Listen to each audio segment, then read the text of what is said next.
Hello everyone. आज हम एक बहुत ही दिलचस्प विषय पर बात करने जा रहे हैं। एक बात सोच के देखे, आज से लाखों वर्ष पहले जब न कोई शहर था, न कोई भाषा, न कोई किताब, तब इंसान केवल एक शिकारी और संग्रह करता था। लेकिन यही इंसान आगे चलकर दुनिया की महान सभ्यताओं का निर्माता बना। गुफाओं से लेकर विशाल नगरों तक की यह यात्रा मानव इतिहास की सबसे अद्भुत कहानी है। ये सब कैसे हुआ होगा? चलिए आज इस सफर को एक साथ मिलकर तय करें। आज से लगभग 20 लाख वर्ष पहले मानव जीवन अत्यंत कठिन था। प्रारंभिक मानव जंगलों और घास के मैदानों में रहते थे। वे जंगली जानवरों का शिकार करते थे और फल, जड़ें तथा बीज इकट्ठा करते थे। धीरे धीरे उन्होंने पत्थर के सरल औजार बनाना सीखा। यही मानव सांस्कृतिक विकास यानी कल्चरल डेवलपमेंट की शुरुआत थी। समूह में रहना, भोजन बांटना और एक दूसरे की सहायता करना, इन सब ने समाज की नींव रखी। फिर मानव की एक खोज ने उसका जीवन की दशा और दिशा बदल गई। मानव इतिहास की सबसे महत्वपूर्ण खोजों में से एक थी आग की खोज। आग ने भोजन पकाना संभव बनाया। इससे भोजन पचाना आसान हुआ। आग ने ठंड से सुरक्षा दी, जंगली जानवरों से बचाया और अंधेरे में प्रकाश दिया। मानव अचानक अपने वर्तमान रूप में नहीं आया। लाखों वर्षों की एवोल्यूशन प्रक्रिया ने मानव को विकसित किया। ऑस्ट्रालोपिथेकस प्रारंभिक मानव पूर्वजों में से एक था। होमो हैबिलिस ने पत्थर के औजार बनाए। होमो इरेक्टस ने आग का उपयोग सीखा और अंततः होमो सेपियंस आधुनिक मानव विकसित हुआ। यही विकास आगे चलकर सभ्यता की नींव बना। अब थोड़ा और आगे चलते हैं और प्रारंभिक मानव के विकास की यात्रा को समझने के लिए इसे 3 भागों में बांट लेते हैं। इन्हें पुरातत्व युग कहा जाता है। पहला है पेलियोलिथिक एज यानी पुरा पाषाण युग, दूसरा है मेसोलिथिक एज यानी मध्य पाषाण युग, तीसरा है नवपाषाण एज यानी नया पाषाण युग। प्रत्येक युग में मानव के दृष्टिकोण, जीवन शैली और ज्ञान में सुधार हुआ। पुरा पाषाण युग, इस युग में मानव शिकारी संग्रह करता था। वे शिकार करते थे। औजार पत्थर के बने होते थे, जैसे हाथ कुल्हाड़ियां और खुरचनी। मानव स्थायी घरों में नहीं रहता था। वे गुफाओं और आश्रयों में रहते थे। गुफा चित्र मानव कला और भावनाओं की प्रारंभिक अभिव्यक्ति थी। मध्यपाषाण युग, इस युग में मानव ने छोटे और तेज माइक्रोलिथ उपकरण बनाए। मछली पकड़ना और शिकार करना अधिक विकसित हुआ। लोग नदियों और झीलों के पास रहने लगे। यहीं से आरंभिक बस्तियों की शुरुआत हुई। कुत्तों को पालतू बनाने की शुरुआत भी इसी काल में हुई। नवपाषाण युग, इस युग में मानव इतिहास का एक बड़ा बदलाव था।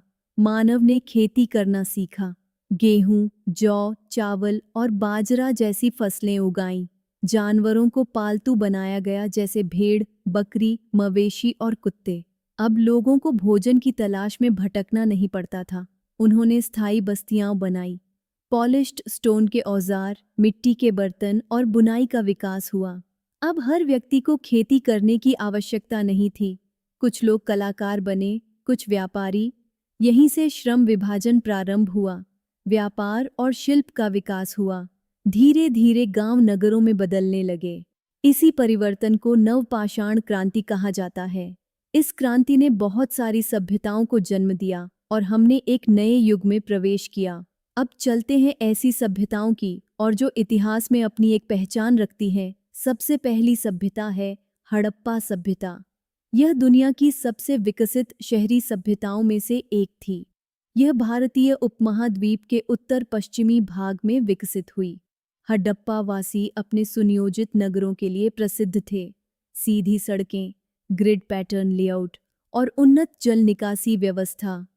घरों का निर्माण पक्की ईंटों से किया जाता था। हड़प्पा वासी मिट्टी के बर्तन, मोती, मोहरें और धातु के उपकरण बनाते थे। व्यापार उनकी अर्थव्यवस्था का महत्वपूर्ण हिस्सा था। दूसरी महत्वपूर्ण सभ्यता मेसोपोटामिया सभ्यता है। यह टाइग्रिस और यूफ्रेट्स नदियों के बीच विकसित हुई है। मेसोपोटामिया का अर्थ है 2 नदियों के बीच की भूमि। यह सभ्यता आज के इराक क्षेत्र में स्थित थी। यहाँ ऊर और बेबीलोन जैसे महान नगर विकसित हुए। मेसोपोटामिया के लोगों ने क्यूनिफॉर्म लेखन प्रणाली विकसित की। उन्होंने कानून, व्यापार और कृषि में महत्वपूर्ण प्रगति की।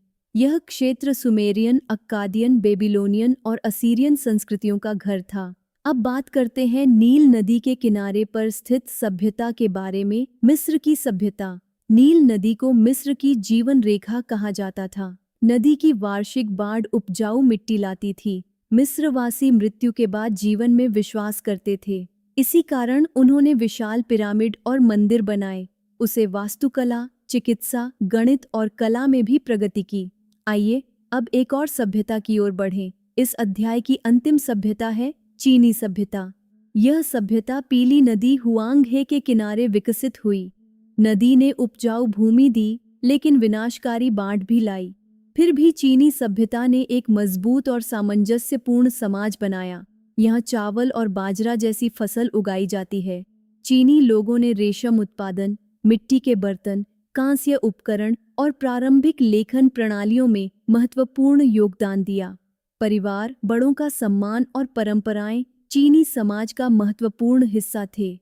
इस प्रकार हमने देखा कैसे सभ्यताओं के विकास के साथ समाज एक साथ अधिक जुड़ा।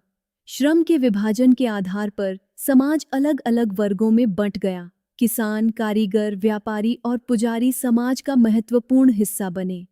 राजाओं और शासकों ने कानून बनाए। मंदिर धार्मिक और सामाजिक जीवन के केंद्र बने। धर्म ने आस्था, स्थापत्य और समाज को गहराई से प्रभावित किया। तो देखा दोस्तों, गुफाओं से लेकर आधुनिक शहरों तक मानव सभ्यता की यह यात्रा हमें सिखाती है कि कैसे बुद्धिमत्ता, सहयोग और सीखने की इच्छा दुनिया बदल सकती है। और यही है सभ्यता की असली कहानी। अगर आपको ये यात्रा पसंद आई हो तो लाइक, शेयर और सब्सक्राइब जरूर करें। धन्यवाद।